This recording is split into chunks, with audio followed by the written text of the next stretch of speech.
Let's open this up. Let's go across to our guests. We're joined by Anil K. Antony, national spokesperson of the BJP. We also have Vivek Srivastava, political analyst on the broadcast. Good morning to both of you. Mr. Antony, now the Chief Minister has also issued a statement that this is not a state policy. This was not our intention to restrain anybody from letting their opinion know. All they wanted was so that unscientific comments are not made that creates panic and fear among people. How do you respond to that?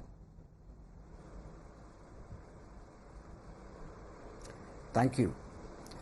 Thank you for having me in this show. Good morning.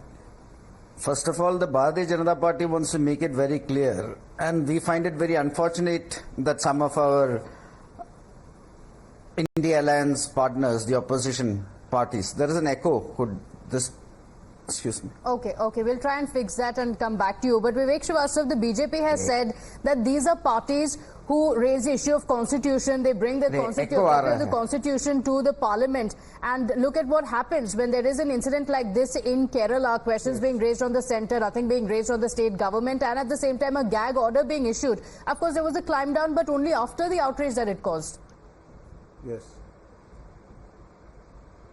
Yeah, see, personally, on a personal level, if you ask me, the gag order was very logical, and the reason being you did not know what, I think if you have been hearing the BJP spokesperson for the last 2 or 3 days, yesterday the same spokesperson, Mr. Shehzad Poonawala, who was on your package right now, he was saying that this was caused because there was so much illegal constructions by the people of a particular community. So it is not a question of just scientific study. 2 or 3 mischievous elements from the Sangh, if they come over there and make some statement which is not very logical, it could spoil the law and order situation, and also we don't want any mischief at this stage.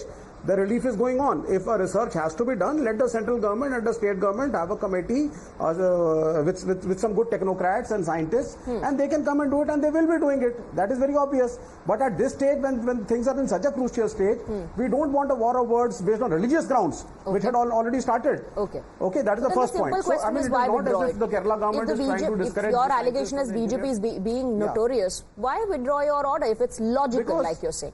Yeah, because it was being taken by the scientific community in the wrong way. They felt that we are trying to stop them from doing research. That was not what was the basic idea. The basic idea was that suddenly the BJP spokesperson... Yeah. So then it's the scientific community that was offended. No, absolutely not. It is not about the scientific community. You just said that the scientists felt that this was in a way restraining them from letting people know their opinion. So they were the ones who were offended, isn't it? That's what the BJP it is highlighting. Yes. And you mentioned the BJP, if you look at the notification as well, Swati very clearly says the science institutions can't visit this spot. It does not say political spokespersons or political parties can't visit. It very clearly mentions scientific institutions and members from their It is not political spokespersons. Madam, you have a president, you have had a president in the past who was from the Sangh. The Prime Minister is from the Sangh. There are Chief Ministers who are from the Sangh. Now there is an order that the government servants can very openly participate and be members of the Sangh and take part in chakas. We don't want any Sanghi with a mischievous perspective in his mind going over there in the name of scientific research. Was that letter addressed to the Sanghis? That is what we were trying to deter. Was that letter addressed to the Sanghis or the BJP or any other political party? No, right? Madam, Mr. Antony is there. He's through. Wow, Okay. Okay. Mr. Antony is through. Let him respond to your questions. Yes. Go ahead. Yeah. Thank you. I apologize for the technical glitch. So first of all, I want to make it very clear that as far as the Bharatiya Janata Party is concerned, we do not want to politicize this issue. We want to ensure that we support the state of Kerala in every manner possible. So this is why immediately after this tragedy, within a few hours, the NDRF, the armed forces, the Air Force, everything was deployed there. The Prime Minister himself is taking stock of the situation. 2 lakhs have been announced for each victim, 50,000 victim's family, 50,000 for each injured. And what we need to note, most importantly, is 10 days before this tragedy happened itself, the early warning system, on the 18th, 23rd and 25th of this month, we actually had alerted the Kerala government saying that there will be abnormally heavy rains in the western coast of Kerala. And there is a possibility of landslide. So before and after, the Bharatiya Janata Party, our central leadership, our government, we had been ensuring that we can support Kerala, we can ensure that there is safety for our citizens.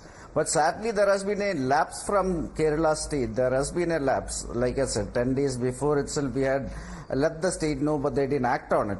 And now there is a lot of finger pointing that is happening to avoid blame. And one of the incidences we had seen is yesterday itself, where the Kerala government is now saying that all the scientific explorations in that area, field trips to that area, reports from that area, etc., cannot be published. So why is it happening? It is just because they don't want information to come out.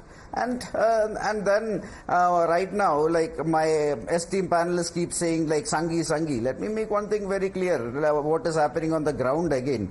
So one of the big NGOs that is associated with the Sangh, the Seva Bharati, they are on the ground. Thousands of volunteers are actually on the ground who are helping people who are undergoing this tragedy. At the same time, let us look at what our opposition members are doing. Mr. Rahul Gandhi and Priyanka Gandhi, Mrs. Priyanka Gandhi are in Wayanad from yesterday.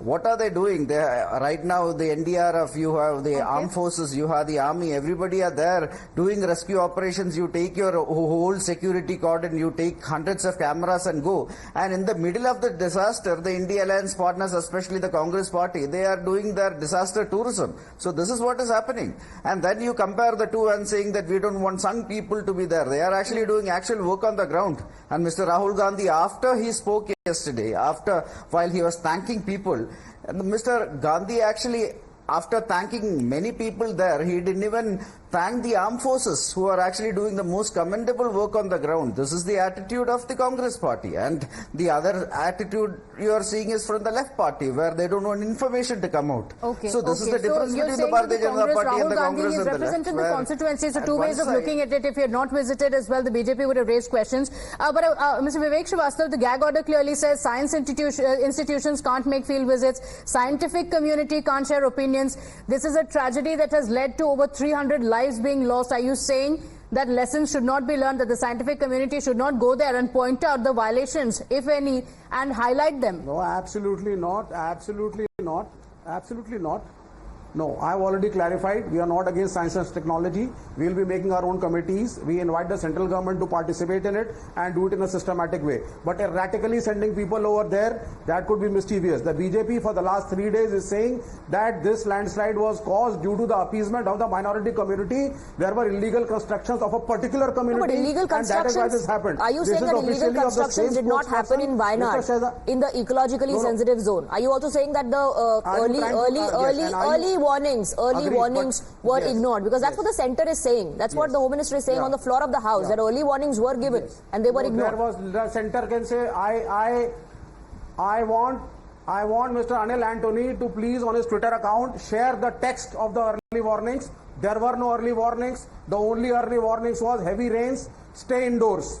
Heavy rains, stay indoors. Exact No, text. in fact, the IMD bulletins that Times has access shows very clearly that multiple warnings had been given, orange alert had been issued, and it said there's a possibility of landslides and to move away from sensitive areas. And that was given in the IMD bulletin. The Chief Minister has said a red alert was not issued, but the orange alert also very clearly says that there is a possibility of a landslide. Now, the blame game continues. The Chief Minister, of course, saying that early warnings were not given. The blame game can continue. Unfortunately, the situation on ground is such that people are the ones who continue to suffer. We'll have to leave it at that. Thanking you both for joining us on the broadcast.